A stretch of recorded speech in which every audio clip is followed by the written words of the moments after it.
Olá, excelentes, tudo bem? MXRF11 ou Tesouro Selic? Qual deles escolher primeiro para a sua carteira de investimentos? Se você está com esta dúvida, esta aula foi feita para você. Pega aí papel e caneta, que está na hora de mais uma aula comigo aqui no canal. Eu sou Anderson Gonçalves, o seu professor e educador financeiro, e você está no Excelência no Bolso, o canal que investe em você. E se você está chegando aqui agora, caiu de paraquedas, quer ficar ligado em todas as aulas que eu publico aqui no canal, se inscreva agora e ative as notificações, esse sininho que fica balançando aí, porque dessa maneira eu publico uma aula aqui, o YouTube te avisa aí. Investir em fundos imobiliários e tesouro direto, será que é uma boa combinação para a sua carteira de investimentos? E MXRF11, um dos fundos imobiliários mais queridinhos aí do Brasil, com o Tesouro Selic, com um dos ativos que é mais utilizado dentro do Tesouro. Quais as vantagens, as desvantagens de cada um? Quando eu devo utilizar o MXRF11? Quando eu devo utilizar o Tesouro Selic? Então, venha comigo, acompanhe comigo na tela. Na tela, você está vendo aí agora o preço do Tesouro Selic. Por que que eu trouxe este gráfico para você? Para você entender qual é o comportamento do preço do Tesouro Selic. Neste gráfico, você acompanha o preço nos últimos 12 meses. O que este gráfico mostra, prof? Mostra para você que este preço ele nunca fica negativo. Ele acompanha a rentabilidade da taxa Selic. Já já eu vou te mostrar mais dados comparando os dois ativos, mas você observa que ele fica sempre positivo. Então isso traz mais segurança para o investidor. Então você aqui já tem uma vantagem. Se você está buscando segurança para construir a sua reserva de emergência, por exemplo, este ativo ele vai te atender melhor. Mas por quê? Observe agora o preço do MXRF11, um fundo imobiliário que, inclusive, já fiz outros vídeos aqui no canal falando sobre fundos imobiliários e, inclusive, sobre o MXRF11. E eu vou deixar o link na descrição desse vídeo para você.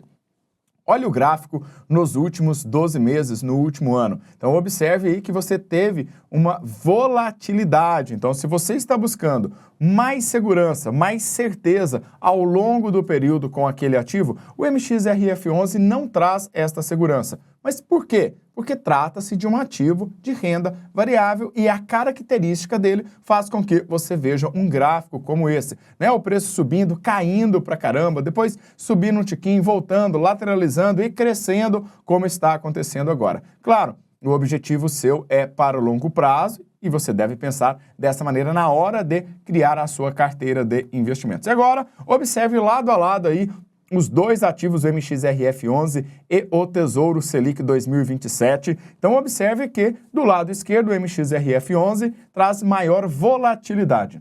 Isso pode ser bom, pode ser ruim, tá? Então, se você está buscando aí algo no curto prazo, uma reserva de emergência, o MXRF11, não é para você. Prof, estou procurando receber dividendos todos os meses. Legal, o MXRF11 é para você, tá? Já o Tesouro Selic tem o seu objetivo muito mais definido para a construção de reserva de emergência. Então vamos lá. O que eu fiz aqui? Comparei os dois, tá? E logo após eu vou trazer um exemplo de uma carteira de investimentos para você ver onde os dois podem encaixar na sua estratégia para poder investir. Então a primeira coisa é o tipo de ativo, tá? Como eu disse, o MXRF11 é um ativo de renda variável, enquanto o Tesouro Selic é um ativo de renda fixa. A principal diferença é que no ativo de renda fixa você tem uma previsibilidade do que vai acontecer lá no futuro, enquanto que na renda variável não existe esta previsão, ou seja, é totalmente variável. Pode dar muito bom, como pode dar ruim, dependendo da situação. O objetivo, então esse aqui é um ponto muito importante para você como investidor. Prof, eu busco receber dividendos todos os meses, complementar a minha renda, viver de renda, reinvestir e realocar meus ativos. Eu quero ter aquela sensação, prof, de receber todos os meses, cair ali na minha conta, tá? Uma determinada quantidade de dinheiro. Então, este fundo imobiliário é para você começar. Tá? Agora, se você está construindo a sua reserva de emergência, a sua reserva estratégica, reserva de oportunidade, o Tesouro Selic é para você, uma vez que você viu no gráfico que ele vai ficar sempre positivo e você não terá surpresas. Claro que em alguns momentos talvez você vá ter uma rentabilidade menor que no MXRF11, dependendo do período, legal? Então por isso que eu trouxe aqui a rentabilidade dos últimos 12 meses. tá? Você pode avaliar também nos últimos 24 meses, pode avaliar em 6 meses, pode avaliar no mês, tá? Então, vai depender muito do seu objetivo. Então, nos últimos 12 meses, o MXRF11, ele trouxe um pagamento de dividendos de 11,39% acumulado nos últimos 12 meses.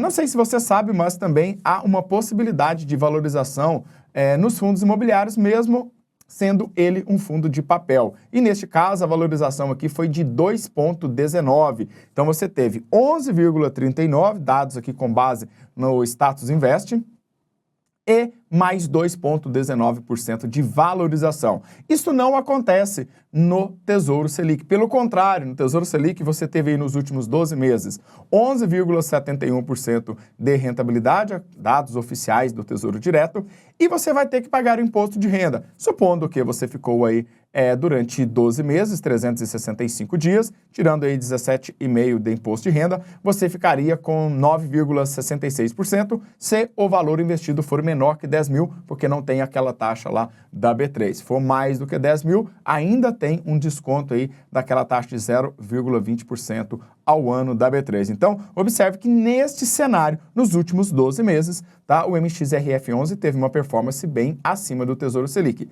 Prof, quer dizer que vai acontecer isso para os próximos 12 meses? Não temos certeza. Tá? Então, por isso que eu vou trazer uma estratégia para você fazer uma diversificação. O preço, tá? Então, o MXRF11 com uma notinha de R$10, tá? Você já consegue investir.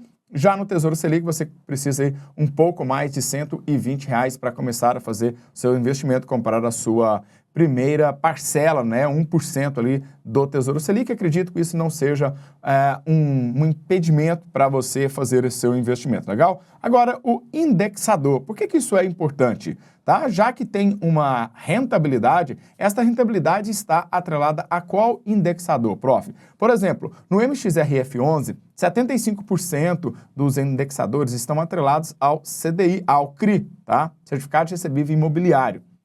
Desses 75% do CRI, tá? 45% está atrelado ao CDI+, enquanto 54% ao IPCA+, e 1% em vários outros ali que eu não trouxe aqui direto para você. Então, indexador, 75% em certificados recebíveis imobiliários, pois trata-se de um fundo de papel e pela legislação, normas da CVM, reza que ele tem que ter aí um maior percentual atrelado a fundos de papéis, tá? CRIs, por exemplo, a certificados, LC, tá? Letras hipotecárias, mas aqui CRI é a maioria. Já no Tesouro Selic, nós temos aí um indexador Selic Over. Prof, mas eu nunca ouvi falar da Selic Over. Selic Over, ela é abaixo da Selic Meta e, na verdade, é parecido, quase a mesma coisa que o CDI, tá? Então, nós estamos vendo aí que 100% do Tesouro Selic está atrelado ao CDI, tá? Então, bem, para a gente poder entender ali, poder comparar um pouquinho. E do lado esquerdo, o MXRF11, 45% atrelado ao CDI e tem uma variação também do IPCA+, atrelado ali a alguns contratos que tem o IPCA como indexador. Por que eu estou trazendo isso para vocês? Isso aqui é muito, muito importante. Por quê? Qual a tendência? Eu não sei se você está acompanhando a economia, mas a tendência para os próximos 12 meses da Selic é de queda. E do IPCA, prof? De queda. E do CDI? Queda. Então, quer dizer que para períodos sequentes, nós temos queda prevista para o MXRF11 no percentual de dividendos, uma vez que isso já está atrelado ao CDI. Se o CDI cair, naturalmente vai cair a rentabilidade do MXRF11, assim como também vai cair a rentabilidade do Tesouro Selic. Então, isso aqui é natural, tanto quanto 1 mais 1 é 2. Beleza? Então, você precisa entender esses indexadores para depois não falar assim, prof, eu estou desanimada com a rentabilidade do meu fundo. Nossa, o Tesouro está me decepcionando. E eu pergunto assim, mas por quê? Ah, está pagando tão pouquinho? Caramba, mas você precisa entender o que está por trás, qual é a matemática, qual é o indexador. Porque senão você vai ver no mundo onde você vai ficar acreditando num conto de fadas. Olha, eu gostaria que os meus investimentos continuassem rendendo tantos por cento acima da inflação, marcação a mercado. Não é sempre assim que acontece. Então, a economia, ela é feita de ciclos. Então, tem hora que está subindo, tem hora que está descendo. E como você deve se comportar? Então, eu quero colocar aqui agora a minha opinião importante para você. Eu não sei se você é um investidor muito conservador, moderado ou arrojado, tá? Depois você pode até me contar aqui. Mas eu tenho a certeza de que, se você me segue aqui, você está construindo a sua carteira de investimentos. Então eu trouxe aqui um exemplo didático para você poder entender a importância que tem o MXRF11 como um FII e também o Tesouro Direto, o Tesouro Selic na sua carteira. Então vamos imaginar didaticamente que no seu perfil você resolveu colocar 30% no Tesouro Direto, tá? Daquele 100% que você está investindo. Você colocou 10% em CDBs, você colocou 10% em LCA e LCI, que não tem imposto de renda, aquela coisa toda. Tá? Você criou uma previdência privada, ou já tinha uma previdência privada, e que ela corresponde a 20% da sua carteira. 10% você começou a colocar em ações, 5% em ETFs, fundos de índice, 15% em fundos imobiliários. Pronto, uma carteira de exemplo. Talvez e muito provavelmente a sua seja bem diferente desta que eu coloquei aqui para você e... o que importa é onde encaixa o MXRF11. Bom, encaixa dentro da carteira de FIIs. E eu já ensinei, falei várias vezes aqui no canal, que você não deve ter um único fundo imobiliário. Não deve ter um único setor, que neste caso seria um fundo de papel. Então o MXRF11 encaixa na sua carteira de investimentos, desde que você tenha pelo menos outros 4 setores.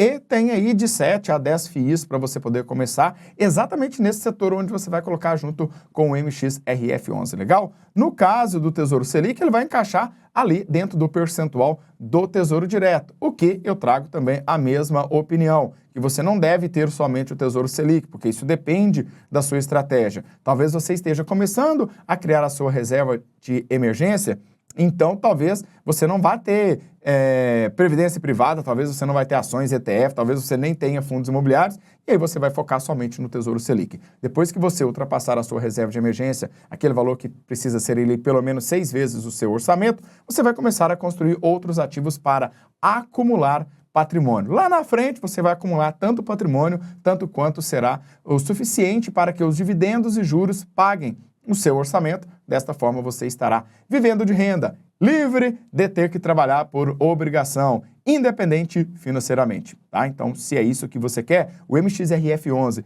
e o Tesouro Selic podem encaixar muito bem na sua estratégia, dependendo do seu objetivo. Ficou com alguma dúvida? Coloca aqui nos comentários, legal? Um forte abraço do Prof e nos vemos na próxima aula. Valeu! Tchau, tchau!